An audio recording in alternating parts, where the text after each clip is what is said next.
हरियाणा की हर अपडेट के लिए बेल आइकन दबाएं और सब्सक्राइब करें STV हरियाणा न्यूज।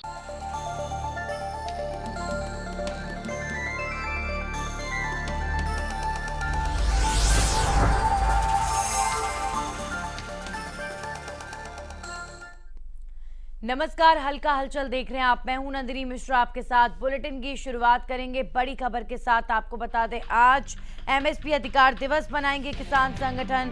टोहाना में एडिशनल अनाज मंडी के बाहर किसान करेंगे प्रदर्शन।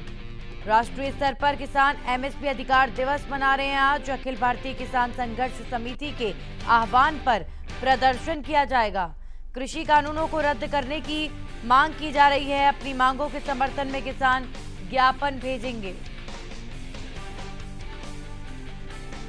MSP अधिकार दिवस मनाएंगे किसान संगठन। दरअसल केंद्र सरकार द्वारा जो कृषि कानून पारित किए गए हैं उनमें MSP का वायदा नहीं किया गया है, जिसको लेकर किसान सबसे ज्यादा नाराज हैं और इसीलिए आज के दिन को चुना गया है MSP अधिकार दिवस के रूप में। टोहाना में एडिशनल अनाज मंडी के बाहर किसानों का विरोध प्रदर्शन होगा। राष्ट्रीय स्तर पर ये दिन आज मनाया जा रहा है। MSP अधिकार दिवस अखिल भारतीय किसान संघर्ष समिति के आह्वान पर मनाया जा रहा है। राष्ट्रीय स्तर पर किसान आज MSP अधिकार दिवस में सरकार के खिलाफ विरोध प्रदर्शन करेंगे। कृषि कानूनों को रद्द करने की मांग की जा रही है लगातार किसानों द्वारा। हरियाणा के अंदर किसान लामबंद है और लगातार अलग अलग क्षेत्रों से किसानों के विरोध की तस्वीरें लगातार सामने आ रही हैं। अपनी मांगों के समर्थन में किसान आज ज्ञापन भी भेजने वाले हैं और किसानों द्वारा आज राष्ट्रीय स्तर पर MSP अधिकार दिवस मनाया जा रहा है।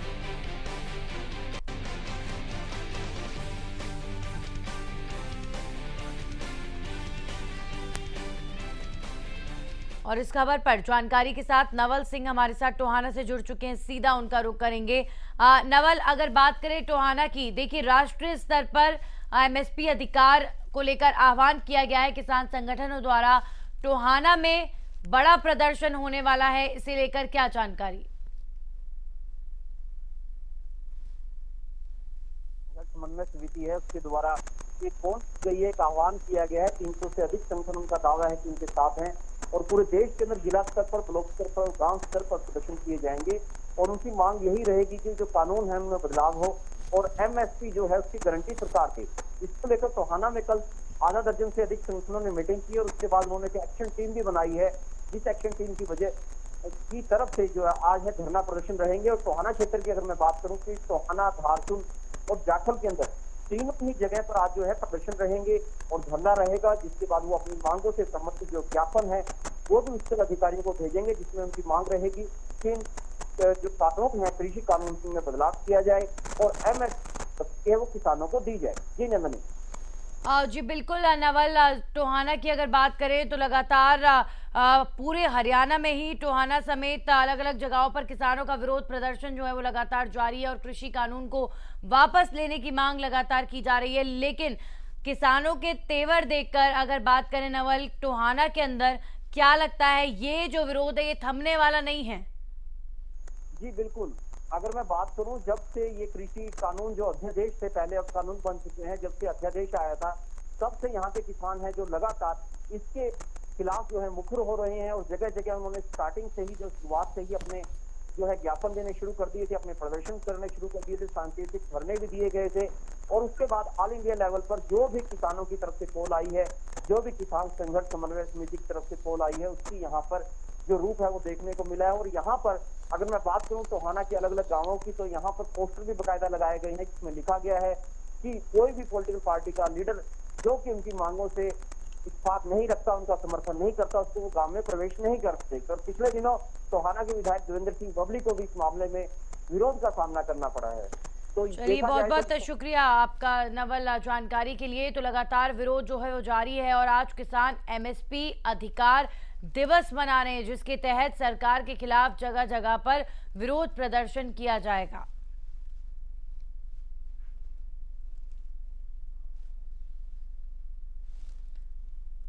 वहीं हांसी में आरोपी राम मेहर की क्रूरता का शिकार हुए रमलू के परिवार ने अब नेताओं से मिलना शुरू कर दिया है, लेकिन परिवार का कहना है कि नेता सिर्फ सहानुभूति जता रहे हैं, हमारी कोई भी आर्थिक सहायता नहीं की जा रही।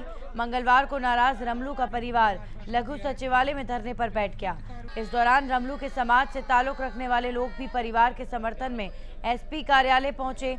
वहीं एसपी ने परिवार के सदस्यों को आरोपियों के खिलाफ सख्त कार्रवाई करने और उसके परिवार के सदस्य को नौकरी के लिए आश्वासन दिया, जिसके बाद ग्रामीण धरना समाप्त करते हुए गांव वापस लौटे।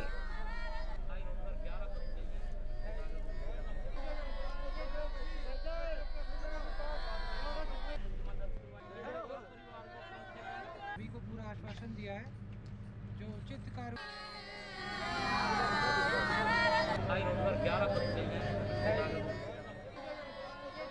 सर पहली बात तो जैसा इस परिवार के साथ हुआ है, एक पहाड़ टूटने वाली बात है। एक संकी दिमाग का बंधन, एक क्रिमिनल ने अपनी एक गलत थ्योरी बना के ने एक कांड को अंजाम दिया और जिसमें एक गरीब की बलि चढ़ा दी।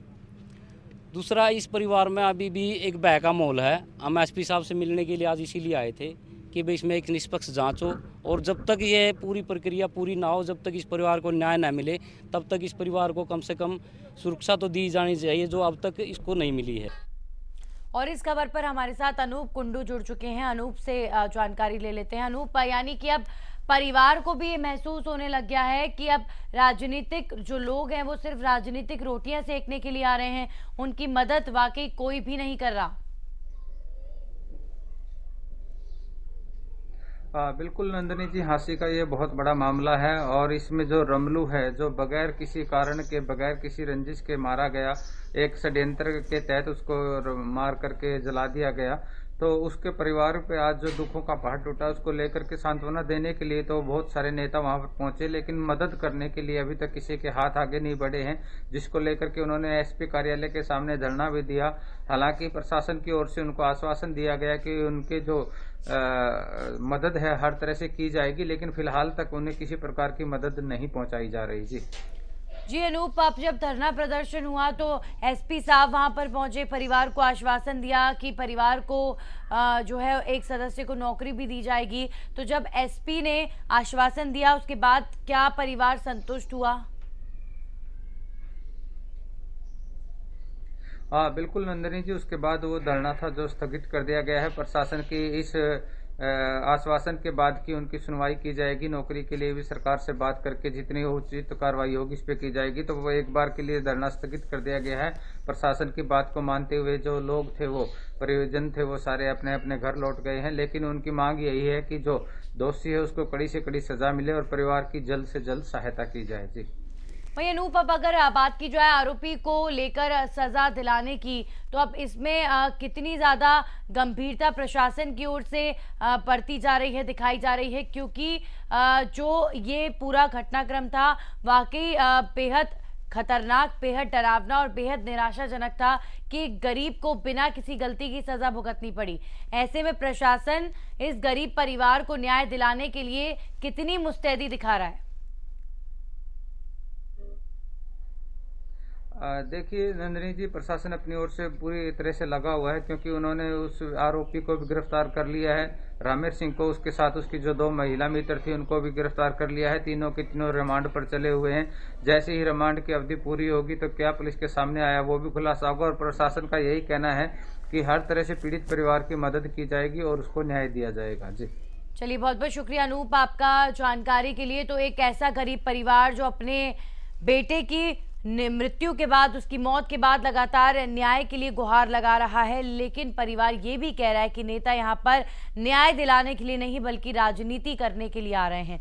अब खबरों में आगे बढ़ेंगे और बात करेंगे कुरुक्षेत्र की, जहां पर पीपली रोड और मोहन नगर मार्केट में दुकानों के सामने गड्ढे दुकानदारों और आम लोगों के लिए परेशानी का सबब बन चुके हैं। दुकानदारों की शिकायत है कि कुकिंग गैस की पाइपलाइन डालने के लिए गड्ढे किए गए थे।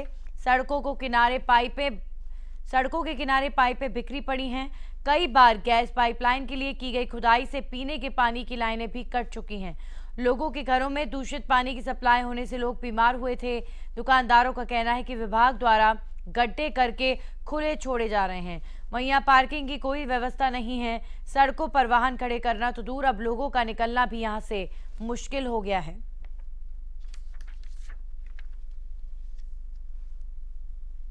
सबसे बड़ी समस्या का सामना यहाँ पे करना पड़ रहा है कुरुक्षेत्र मोहन नगर में कि पाइप की इतने ज़्यादा फैला के इन्होंने रखे हुए हैं और इतना हाइट पे रखे हुए हैं, कस्टमर क्रॉस नहीं कर पाता शॉप पे आने के लिए। साथ ही कोई ना कोई यहाँ पे रिपेयर का काम चलता रहता है। कभी BSNL वाले आ जाते हैं कि हमें इसके वायरिंग डालनी है, कभी वाटर पाइप वाले आ जाते हैं हमारा लीकेज उसको ठीक करना है। तो जगह जगह होल करके उन्होंने छोड़ दिया है, जिसकी वजह से आम जन को बहुत प्रॉब्लम हो रही है दुकानों पे आने के लिए।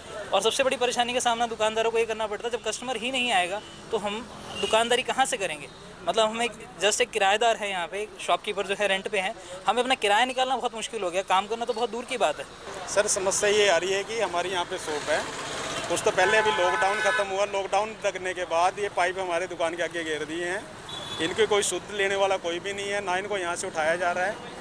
और यहाँ से कस्टमर को इतनी परेशानी होती है कि कस्टमर यहाँ से लांग के नहीं आ सकता, कोई पार्किंग की सुविधा नहीं है। यहाँ पे सड़कों पे आप देख सकते हो, सड़के के ऊपर ही गाड़ियाँ खड़ी हुई हैं।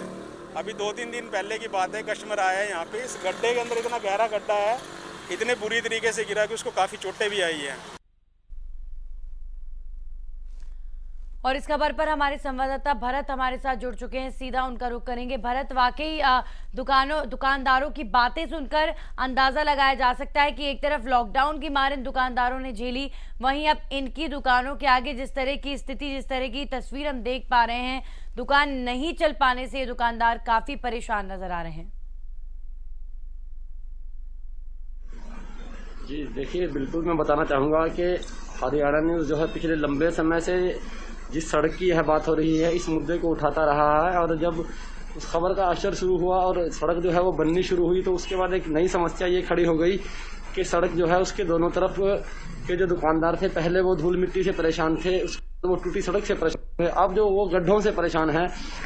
देखिए जिस तरह से सड़क का निर्माण शुरू हुआ, कभी BSNL वाले, ठीक है, और कभी पेयजल व्यवस्था के नाम पर और कभी कुकिंग गैस के नाम पर जो है उनकी दुकानों के सामने गड्ढे खोद दिए गए हैं, जिसके चलते बरसात में बहुत बुरा हाल हुआ था। और अब क्या है कि रात के अंधेरे में जो है कई बार आम आदमी भी और वाहन भी जो है इन गड्ढों में उतर जाते हैं। और जो तस्वीर CCTV के द्वारा सामने आप साफ देख सकते हैं, आदमी जो दुकान से खरीदारी करने जा रहा था वो भी गड्ढे के अंदर चला गया। और दूसरी तरफ अब सड़कों पर जगह नहीं है, सड़क इतनी संकरी हो गई है कि उसमें सड़क पर पार्किंग करे या फिर वाहन चले। बिल्कुल, और जिस तरीके की तस्वीरें हम देख पा रहे हैं भरत, यहाँ ये तो हादसों का सबब बन रही है। गड्ढे में एक शख्स हम देख पा रहे हैं किस तरीके से गिर गया, और कितने हादसे, कितने एक्सीडेंट्स इन गड्ढों की वजह से रोज होते होंगे। यानी काम तो शुरू हुआ भरत, कुल मिलाकर कहा जा सकता है, लेकिन इतनी उदासीनता है और काम इतना धीमा चल रहा है कि अब यही काम लोगों के लिए परेशानी बन चुका है। बिल्कुल, देखिए, और त्योहारों का सीजन आने वाला है। जी भरत बोलिए।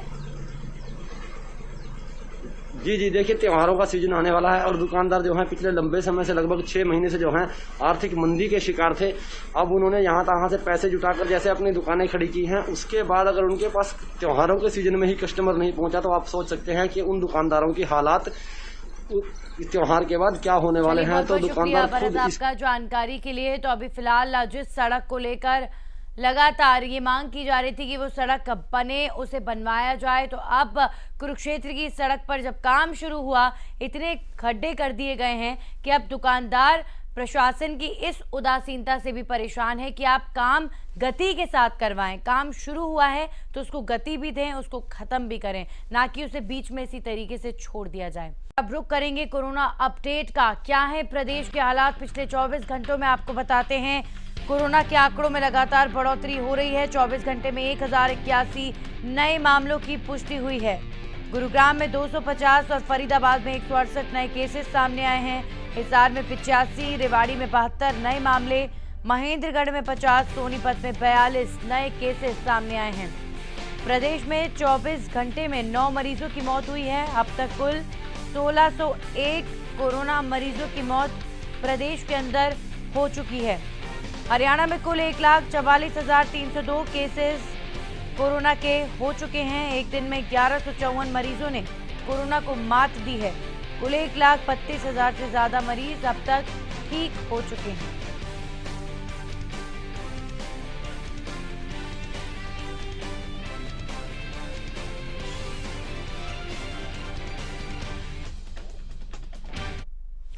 तो चलिए रमाकांत हमारे साथ झज्जर से जुड़ गए हैं, उनसे कोरोना को लेकर झज्जर में क्या है स्थिति जानते हैं। रमाकांत, पिछले 24 घंटे की स्थिति झज्जर की क्या है फिलहाल? नंदिनी, अगर 24 घंटे की स्थिति की बात करें तो 26 लोग कोरोना पॉजिटिव आए हैं और 15 लोग ठीक होकर अपने घर भी लौटे हैं। और अभी जिले की बात करें तो 211 एक्टिव केस हैं, जिसमें से 79 लोगों को अस्पताल में, वहीं 132 लोगों को होम आइसोलेट किया गया है। अगर झज्जर जिले की बात करें तो 3 मुख्य वजह हैं कोरोना का जो विस्तार हो रहा है उसका। मैं बता दूं कि कहीं ना कहीं एक तो लोगों में अवेयरनेस नहीं है, कोरोना को लेकर जो भय था वो भय बिल्कुल खत्म हो चुका है। दूसरा, लगातार 1500 से ज्यादा हर रोज रैंडम सैंपलिंग की जाती है। वहीं झज्जर जिले की बात करें तो झज्जर जिला कहीं ना कहीं दिल्ली से सटा होने की वजह से यहाँ से 10 से 15 हजार लोग रोजाना अपनी रोजी रोटी की तलाश में निकलते हैं। अब उनमें से कौन कोरोना का कैरियर बन जाए ये किसी को नहीं पता, इसलिए प्रशासन के लिए ये बहुत बड़ी चुनौती है। एक तो लोगों को जो अंदर झज्जर में रहते हैं उनको संभालना, और जो 10 से 15 हजार लोग जो डेली अप डाउन करते हैं उनको कैसे अंकुश लगाया जाए या उनकी चेकिंग कैसे की जाए। इसी बात पे जब हमने संजय दहिया से बात की तो उन्होंने बताया कि हम लगातार रैंडम सैंपलिंग कर रहे हैं और अगर जरूरत पड़ी तो इस रैंडम सैंपलिंग को हम डबल भी कर देंगे और लोगों को जागरूक भी कर रहे हैं। लेकिन लोगों के दिमाग से जो कोरोना का भय पहले था वो अब बिल्कुल नहीं है। नंदिनी जी, बिल्कुल रमाकांत, डर बिल्कुल नहीं है। और सबसे बड़ी बात यह है कि प्रदेश में और देश में भी कोरोना के आंकड़ों में कुछ कटौती जरूर हुई है, लेकिन सबसे बड़ा सवाल ये है कि इस समय सबसे इम्पोर्टेंट, सबसे महत्वपूर्ण है कि लोगों की ज्यादा से ज्यादा सैंपलिंग हो, लोगों के ज्यादा से ज्यादा कोरोना के टेस्ट हो। तो झज्जर का जैसा आप बता रहे हैं कि यहाँ पर भी लगातार रोज जो कोरोना के टेस्ट हो रहे हैं वो लगातार उतने ही हो रहे हैं, बढ़ रहा है टेस्ट करने का आंकड़ा। और अगर उसके बाद भी जो कोरोना पॉजिटिव हैं वो कम आ रहे हैं तो ये क्षेत्र के लिए राहत की बात है। जी रमाकांत, मैं आपको बता दूं 1500 से 2000 लोगों के रोज 1500 से 2000 लोगों के रैंडम सैंपलिंग किए जाते हैं, उसमें से 20 से 25 ही लोग हैं जो कोरोना पॉजिटिव निकलते हैं। अगर रिकवरी रेट की बात करें नंदिनी तो तकरीबन 91.5% रिकवरी रेट है, जो कि सबसे बेहतर भी है। अगर मौत के आंकड़े की बात करें तो सिर्फ इस महीनों को छोड़ दें तो सिर्फ 32 लोगों की मौत हुई है, जो कि और जिलों के मुकाबले में बहुत कम है। अगर पूरे सैंपल की बात करें तो 1 लाख से ज्यादा लोगों के सैंपल भी लिए जा चुके हैं। तो इस वजह से जब सीएमओ दहिया से हमारी बात हुई तो उन्होंने कहा कि रैंडम सैंपलिंग लगातार हम लोग कर रहे हैं। वो सिर्फ 2 ही वजह है कि क्योंकि लोगों में अवेयर नहीं है, लोग अस्पताल तक खुद चलकर नहीं आते हैं। दूसरा, जो 10 से 15 हजार लोग रोजाना झज्जर जिले से निकलते हैं उनकी भी कहीं ना कहीं उनके परिवार का एक आंकड़ा बनाया गया है, उनकी समय समय पर चेकिंग की जाती है। जी चलिए, बहुत बहुत शुक्रिया आपका रमाकांत जानकारी के लिए। तो ये थी झज्जर की स्थिति, जहां पर लगातार सैंपलिंग हो रही है, लगातार कोरोना के टेस्ट जो हैं वो हो रहे हैं और टेस्ट जिन लोगों के किए जा रहे हैं उनकी रैंडम सैंपलिंग हो रही है और ज्यादा से ज्यादा टेस्ट किए जा रहे हैं, क्योंकि झज्जर जो है वो दिल्ली से सटा हुआ है, दिल्ली के नजदीक है। ऐसे में बहुत ज्यादा जरूरी है कि प्रशासन ज्यादा से ज्यादा कोरोना टेस्ट कराए और अगर कोरोना टेस्ट की संख्या लगातार बढ़ रही है और उसके बाद पॉजिटिव केसेस कम हो रहे हैं तो ये कहीं ना कहीं देश के लिए, प्रदेश के लिए, तमाम शहरों के लिए बहुत राहत की बात है। लेकिन एक बात का ध्यान रखा जाना बहुत ज्यादा जरूरी है कि अगर एक भी कोरोना पॉजिटिव हमारे इर्द गिर्द है तो आपको अपना ध्यान रखना बहुत ज्यादा जरूरी है, क्योंकि बहुत आसानी से कोरोना का जो संक्रमण है वो फैल जाता है। इसी के साथ हल्का हलचल में इतना ही।